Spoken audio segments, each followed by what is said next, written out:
All difficult tasks are easy in hindsight. Yet there can be no rational explanation for the great blunder of the 1997 National Draft. Simon Black was passed over until Brisbane's third selection at pick number 31, then duly proceeded to embarrass every club that ignored him along the way. I know that'll make you uncomfortable, Simon, but that's the fact. 31, and you've gone on and played 300 games and one of the most decorated players ever. Looking back to 97, were you surprised or disappointed about how it unfolded? G'day, Mike. Oh, look, not really, to be honest. In that era, they were really after speed and pace, and I guess I got a bit of interest from several clubs, but you never really know. Hawthorn were probably the club that probably showed the most interest. I was a West Coast man and hoping to go there, but look, I had no idea, really. Yeah. Well, the Hawks took Trent Crowe, I think, at 3. West Coast and Freo had 6 selections before you were taken by Brisbane. Clearly, they saw or didn't see something in you that they thought that was important. Did you ever get to sort of test or trial yourself in front of those two? Yeah, look, I was doing some sprint training with the Eagles sprint coach in that time, and they said to me after the under-18s championships, look, we'd like you to do the 40-metre test and just to see where you're at. And obviously, I was pretty nervous that morning, going along to the park to do it, and just you, one-on-one? Just me, yeah, with Mark Neitz, and I knew I had to get under a certain time, and I clearly didn't. And so, and I think the feedback after that was, look, if you're there late in the draft, 70s or 80s, we might look at you, but it wasn't going to be certainly in the first round. Tell us the time limit they set and the time you recorded. Oh, you tested me there, Mike. I think it might have been about 3.1. Was their limit? That's what they wanted, and I think I was probably about I was going to say 4.5, but about probably 3.3 or something. Yeah.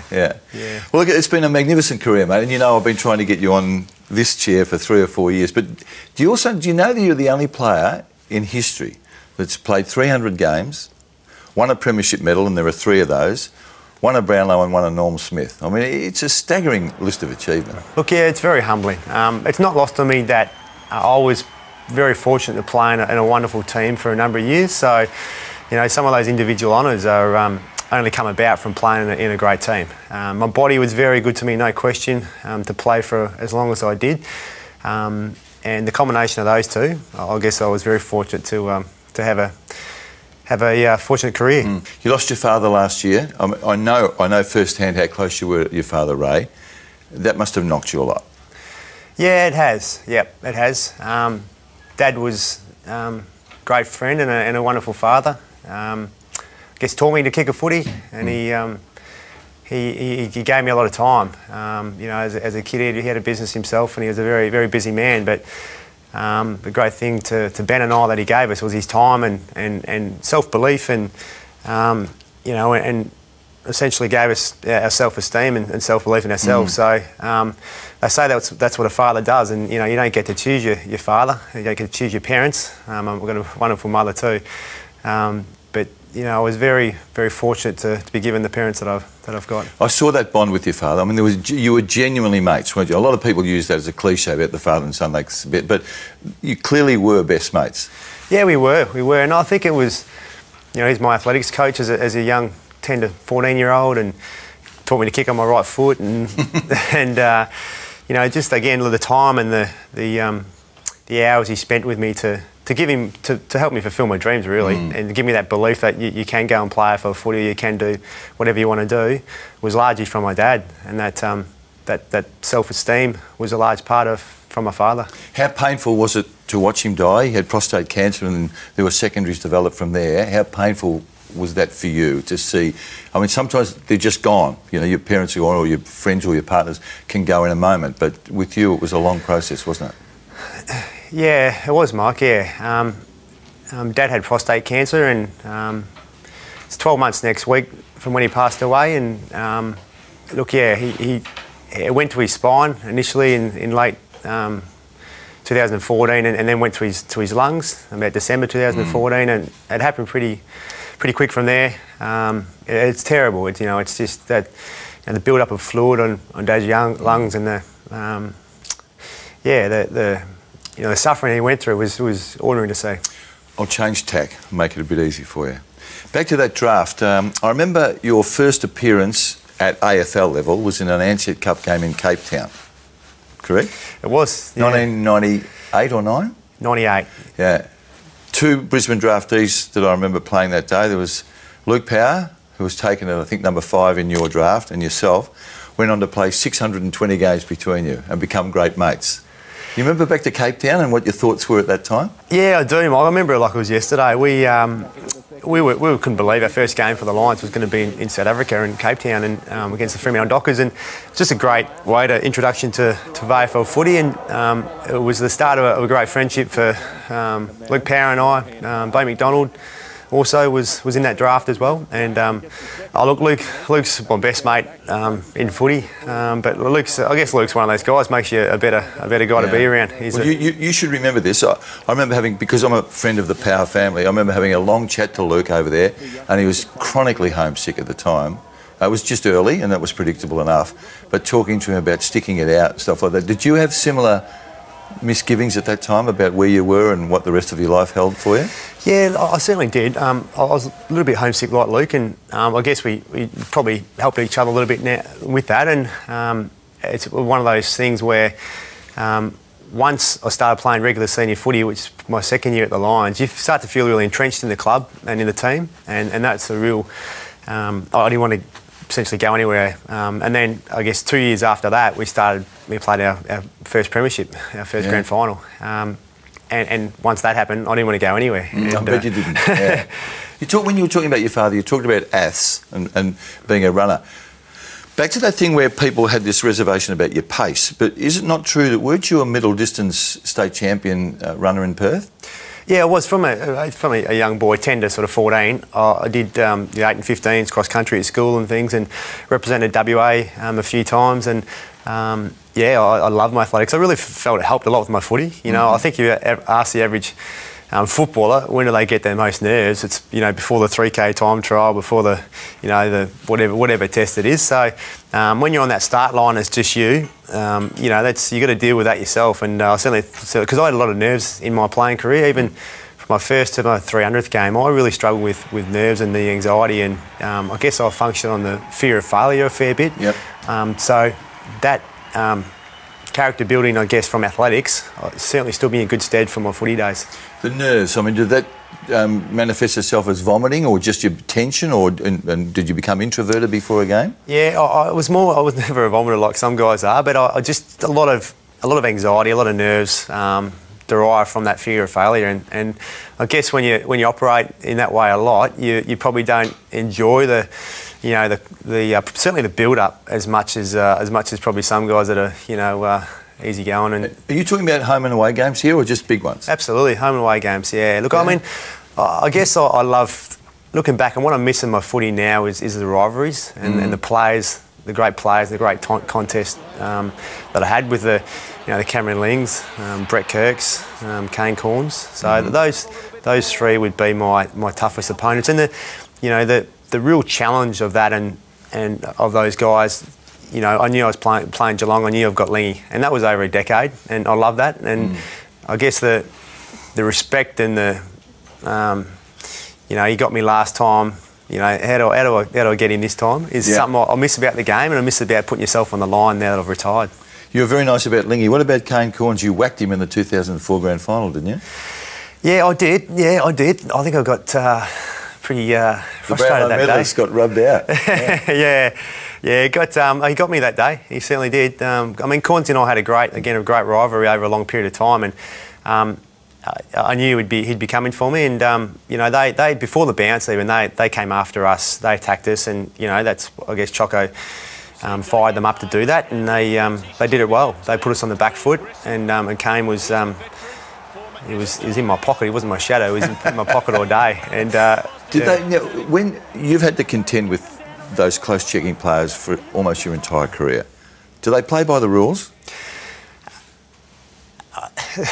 Yes and no. I mean, there's times I'll take that as a no. Well, yeah. I mean, those three in particular were fair. I mean, I think both Lingy and Kane were very good at playing you from behind, and when they play you from behind, there's no doubt there's times where they grab a hip, they pull you, they control you with with the hands, with your hips, and they do it very well. So a lot of that is legal. I guess at times they're going to hold on, and umpires can't see everything. Did they crack down enough for you to be able to cope with Callan Ward in your last game? You smacked him too, didn't you? Yeah, I did. How could you finish with a blemish on your great career? Nah, Michael must have been an angry old man at that last game, a frustrated old man. But yeah, I did. I went forward and he played on me, Callum, and we know what a great player Callum is. I feel terribly. I don't know him personally, but they say he's a wonderful guy. But yeah, I think I got frustrated and sort of did the old elbow or whatever, and I think I got him in the jaw or the nose and got a couple of weeks for it. So. It's a difficult question when I ask this question to the bloke sitting in that chair, but in an academic sense, what made you the player you were?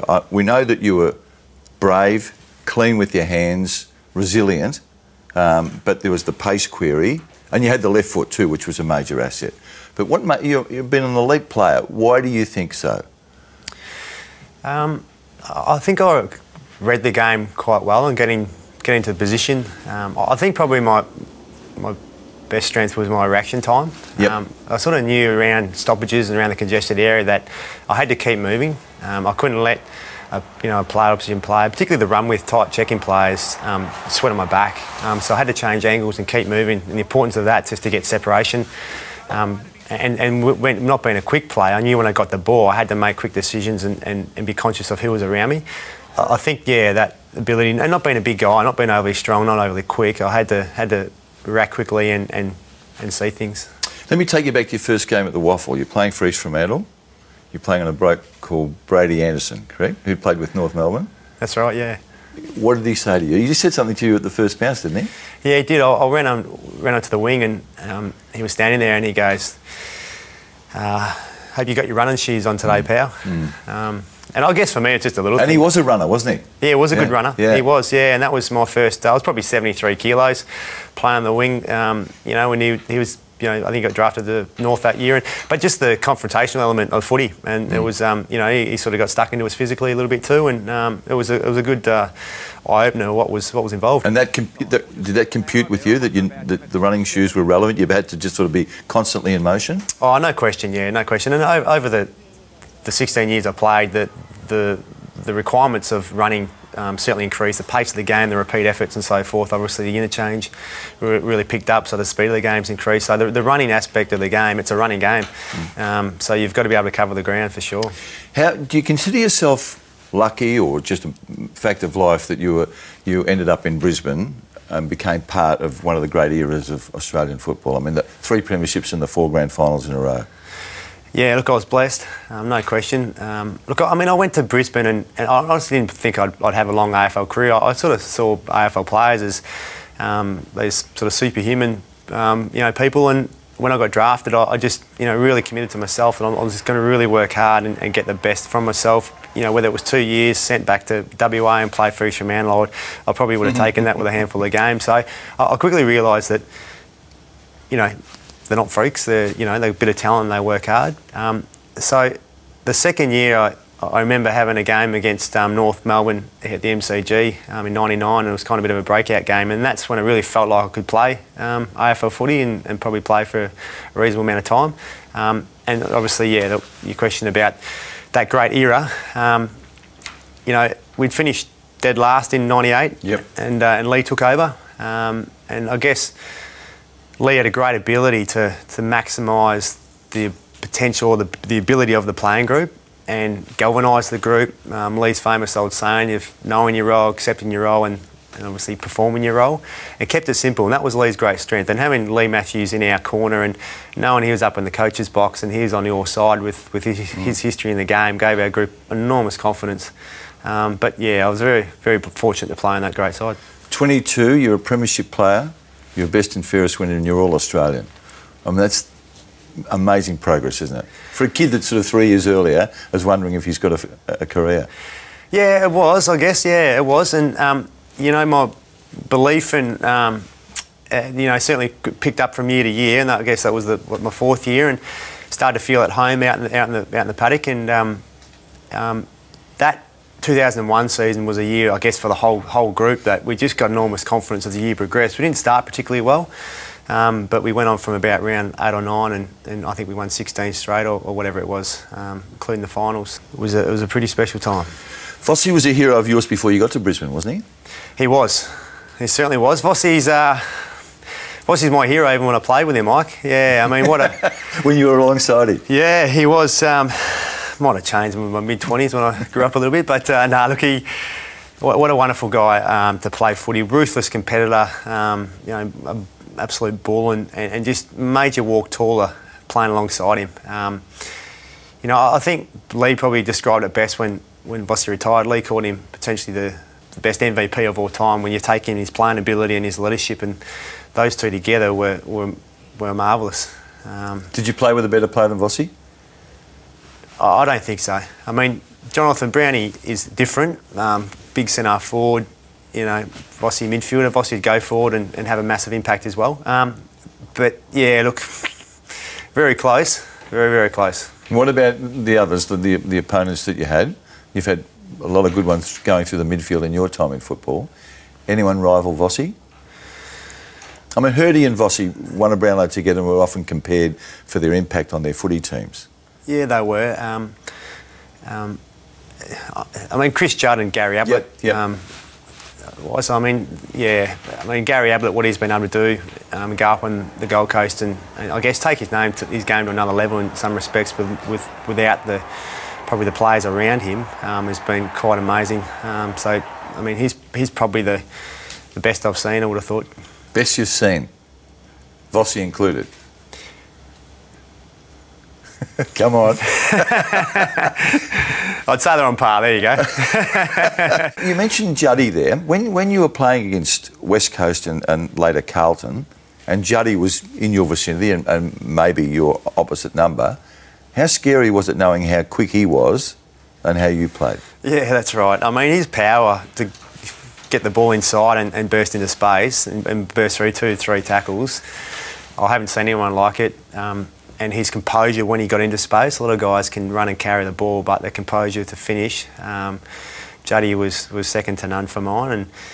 And so you've now got 3 best evers: Vossi, Gaz, and Juddy. Stop sitting on the fence, eh? Yeah, look, but I mean, for a long time, to be honest, Juddy was, I had him above Ablett. Let's take Vossi out of the equation for a minute.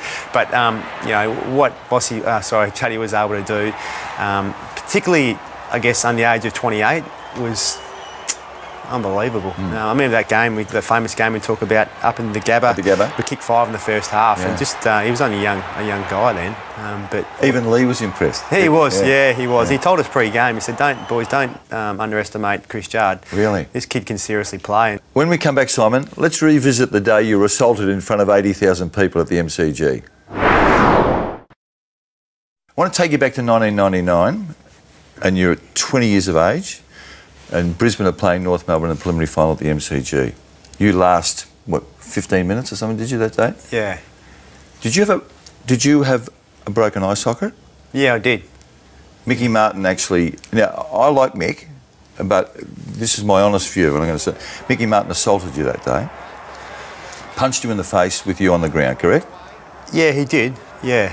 Yep. Nothing came of that. Mick played in the premiership team a week later. Yeah, that's right. Yeah, look, I guess back in that time, firstly, there wasn't as many cameras at the ground. I remember on the Tuesday after the game, got told, they're investigating it at the AFL, go along and talk to Rick Lewis at the AFL about it. And so I went in there not believing there was sort of vision of it, and I mean, I guess I lived under the old footy rule of, particularly grand final week, looking after the opposition and things. And I mean, I was really disappointed because I mean, I suffered, particularly my left side eye vision problems for a while. For months. Yeah, for months. Yep. Blurred vision, but at the same time, I understood it was grand final week, and I was happy to look after him. But I guess I got myself in a little bit of strife because. When I went in there and talked to Rick, there was some vision of the incident. So yes. I can't tell you why it didn't go further, but I guess I've got a hint. Gubby Allen, who was your footy manager at the time, he worked on the mafia credo.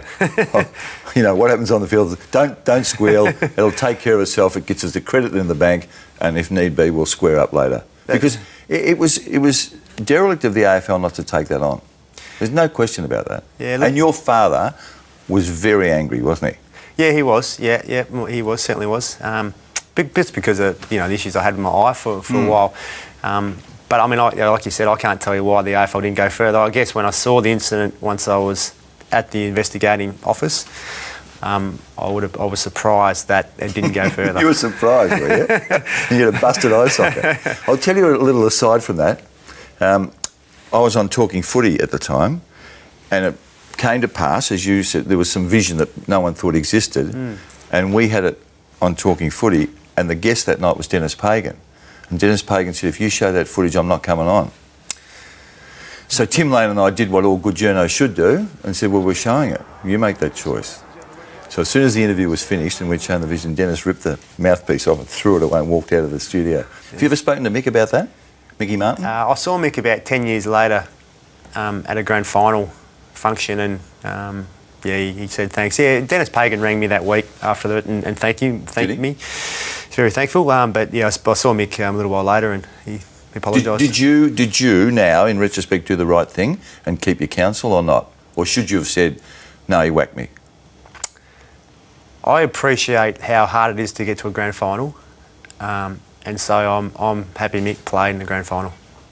It's very brave of you, because had you won that night, had Brisbane won, you wouldn't have been playing in the grand final. Yeah, that's true. Yeah, that's true. Yeah, and I guess it would have been pretty dirty. And yeah. So has the game changed for the better? I mean, if Mick were reported now for that punch on you, in my view, he gets 8 weeks. Will you agree with that? Yeah, absolutely. Yeah, I think the game's in a really good spot. They've tried to look after the players. With these head injuries, concussions, and you can't blame the AFL or anything for that. That's only a positive for our game. And some of the ticky-touch stuff at times can be a little bit frustrating. I know the players at times can be a little bit frustrated for the what appears to be several rule changes each year, but the game's in great stead, and the game is tough. The game is, when it's your turn to put your head over the ball, the game's, because of the pace of the game, it's as hard a game there ever is, and even Lee Matthews says that. Simon, 320 games, how difficult was it for you to then transition yourself into the rest of your life? Yeah, look, I guess I retired a little bit reluctantly because I wanted to play. I was really keen to play one more year, and I had surgery on my knee, thinking it was just a clean-up operation, and woke up and remember the surgeon coming in and saying, mate, if you want to be active in your 40s and 50s, I wouldn't be playing football anymore. So I knew it was the right decision to retire, but it just took me some time to get to that point. But look, I've really enjoyed the last couple of years of coaching. Certainly so different to playing, obviously, but it's been frustrating. We've been a bottom ranked side for quite some time now, and that's been really challenging and really frustrating. But from a personal point of view, I really enjoyed the challenge of trying to impart my bit of knowledge on the guys through the midfield. I think I was going to ask you about your personal highlight, your view. I think the thing that impresses me most, and I suspect I speak for a lot of people here, is that you average 20 plus possessions 13 years in a row, which is a staggering reflection of consistency and efficiency. Is there one part of your footy career that stands above all the others? Obviously, the 2003 grand final, I performed quite well that day. That was when you had 39 possessions. Yeah, look, that day. But I like to think in the bigger games, I certainly didn't stand up every time, but they were the games that I really set myself for and you judged on. So I guess I'd take some pride in some of those performances. 2003 grand final, you win the Norm Smith, you have 39 possessions. A shy, quiet teammate of yours called Jason Ackermanis kicks 5 and thought he should have won the Norm. Has he reminded you of that? He has done every time I see him, Mike. Because actually, had Acker won the Norm, he would have been the only player in history with all those medals that we talked about before. Yeah, that's right. Yeah, look, he jokes around with me about it and saying how I stole it. He means it, though. Well, yeah, I mean, I say to him, I said, I reckon you kicked a couple of goals in that junk time in the last quarter, mate. But, Wouldn't he love that? yeah, but yeah, he had a great game that day, didn't he? Obviously, kicked 5. He And, did. Now, you've got the altar boy image, we know that, but you weren't bad on trips away, were you? Boys said you were always there to sort of turn the lights out, is that right? I can't picture you in that role, but that's what they all say. No, look, I guess off the field, I've loved a good time as much as anyone, and love the trips away, and you know, love the beer at the right time, and you know, I'm certainly can't shy away from that, and guilty of that, Mike. Yeah, I liked a good time. One of your great performances that isn't in the media guide as an achievement was an 8K run in Shanghai after a big lunch with Brownie. That was a good effort. Yeah, it was, Mike. We went over there for an exhibition game in 2010, perhaps, and yeah, we had to. It was a dock and under 23s played the game, and so we had us older guys. It was a bit of a footy trip, I guess, and we had a long lunch, and each morning we had to keep turn up for training at 7 a.m.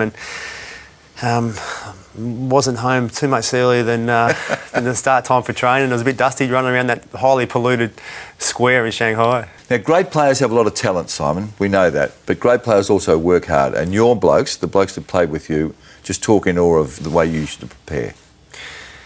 Yeah, look, I guess, Mike, when I came to the footy club, like I touched on earlier, I just wanted to make sure I got everything out of myself and didn't want to be a 56-year-old man and have regrets of not working harder. I always felt with my footy, I used to reflect a lot post-game with footy. Negatively or positively? Both, yeah. I mean, the old saying, you know, reflection transforms experience into knowledge was something that I learned from a pretty young age, and analysing what went right, what, you know, didn't go so well in a game was something I learnt early, and I guess you got knowledge, you learn how to do things better the next time. So reflection was really important for me. Now, you're Simon Black, the businessman these days. You've got the Simon Black Academies. Explain them to us.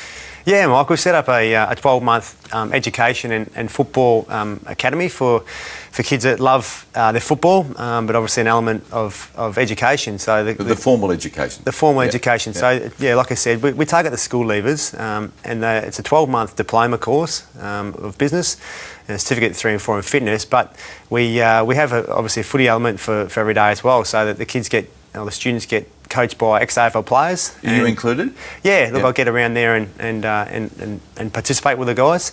But we want to make it elite, a really elite program. So we've got elite, we've got AFL coaches and past AFL players to be the coaches. So look, I'm really excited by it. We also have, you know, leadership and you know, goal setting parts of the program through a rounded approach. And so I'm really excited by it. That's Brisbane, and you got a base in Melbourne? Yeah, we've got one at Albert Park here in Melbourne. So we just kicked off about 3 months ago, and it's going really well. I admire you even more, mate. I mean, I love watching you play like everyone else has. The Brisbane people adored you, and the rest of us admired you for what you did for your footy team over such a long journey, and it's great to finally get you in the chair. Thanks, Simon. Thanks, Mike. Thank you. This has been a Fox Footy production, part of the Fox Sports Network.